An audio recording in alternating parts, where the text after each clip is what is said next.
All right, we're entering the Star Wars costume gallery. This is the new big attraction here at the EMP Museum. It's actually a ticketed thing. This is the Yoda rehearsal puppet, what they would use to rehearse, you know, before they used the actual on-set Yoda puppet, which I'm sure was probably incredibly expensive, and they didn't want to mess with it.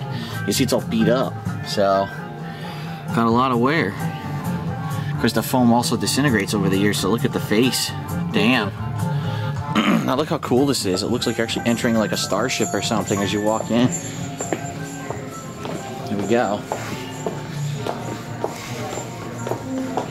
We're gonna see some wild costumes.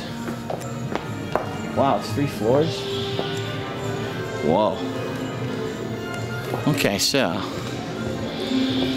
Padme's costume from the Phantom Menace. By far the worst Star Wars movie ever made.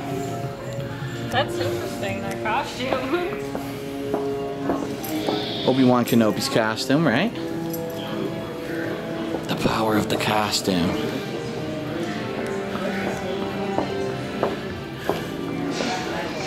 Luke Skywalker's Jedi robes and young Anakin Skywalker.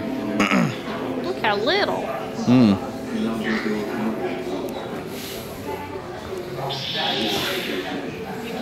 Amidala's office gown. Ooh, I want the dress. I would wear that. All the Senate robes.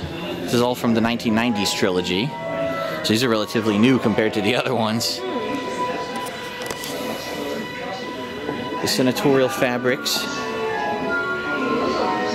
So these are Palpatine. Oh, this is pretty cool. I like this.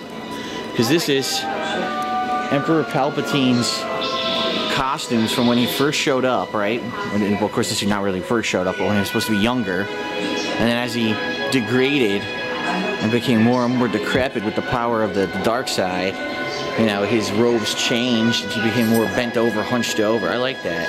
Oh my god, those fabrics feel so heavy. People must have sweat to death making the movie. They were like incredibly heavy and stiff. Another Amidala, the Lake Retreat dining gown. Lake Retreat arrival dress. So funny because for the one scene that they wore this stuff. The meadow picnic dress. And Attack of the Clones, Padme dressed as a Naboo starfighter, right? Which she had the action scenes in the second movie of the new trilogy. Yeah, what's her name?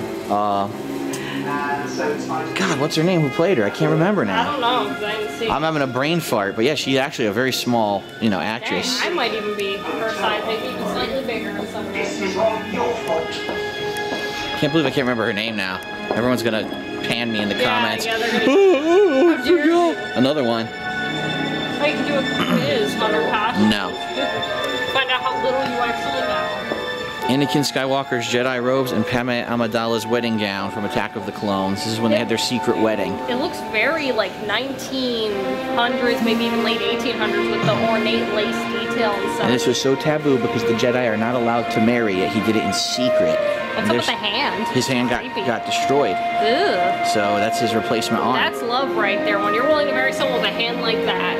It's his cybernetic arm. Well, I'm just saying. Ah, here you go. The droids, probably the most... I know who they are. Besides Darth Vader, I would say they're the most iconic characters from the Star Wars universe. You see these guys, you know what they're from. You know what I mean? Yes, it's the Tin Man's cousin. Yes. It's the Apple trash can. C-3PO and R2-D2, and this is cool because they're actually showing you it was based off of the robot from Metropolis, 1926. And then they show how the actor actually fit to the costume, which must have been incredibly uncomfortable. I mean, come on, poor Anthony Daniels, holy shit. I'm sure that was so comfortable to walk in. You know, you could tell by the very stiff movements. So we got more. Wow, there's multiple directions to go. Here's this a dead end? Hold on, before we go there, is this a dead end here? Yeah. Oh no, this is different artwork, that's all. Okay. There's multiple floors, so this is just one floor. The entourage. This was her entourage from the first movie, Phantom Menace. Yeah. It draws a lot of influence from medieval clothing. It really does. Yep. Very ornate coverage, and they got the very conservative coverings. It's very medieval based. I didn't realize. Her handmaidens, who then became basically her doubles, body doubles, when people were trying to assassinate her. Well, that would make sense. Actually, based off of Mongolian queen. Yeah, that's what it is. Headdresses and such. Mongolian. Yeah. Huh. Yeah, I can see that. Yeah, look.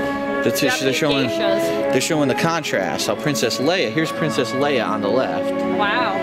There's Amidala on the right. So that's the original, trilogy, and then the new ones they've been in the 90s and how the two princesses are contrasting culture. This is more like a European, maybe even, I would say almost Middle Eastern, versus... It looks almost like a nun's outfit. This is more Asian influence. Yeah, geisha with the obi sash. Yeah, look at these fabrics. If you feel them, they're so like heavy and itchy, and they don't feel like they breathe at all. Now we got Star Wars music playing. We're gonna be in trouble. All right, I'm gonna turn this off.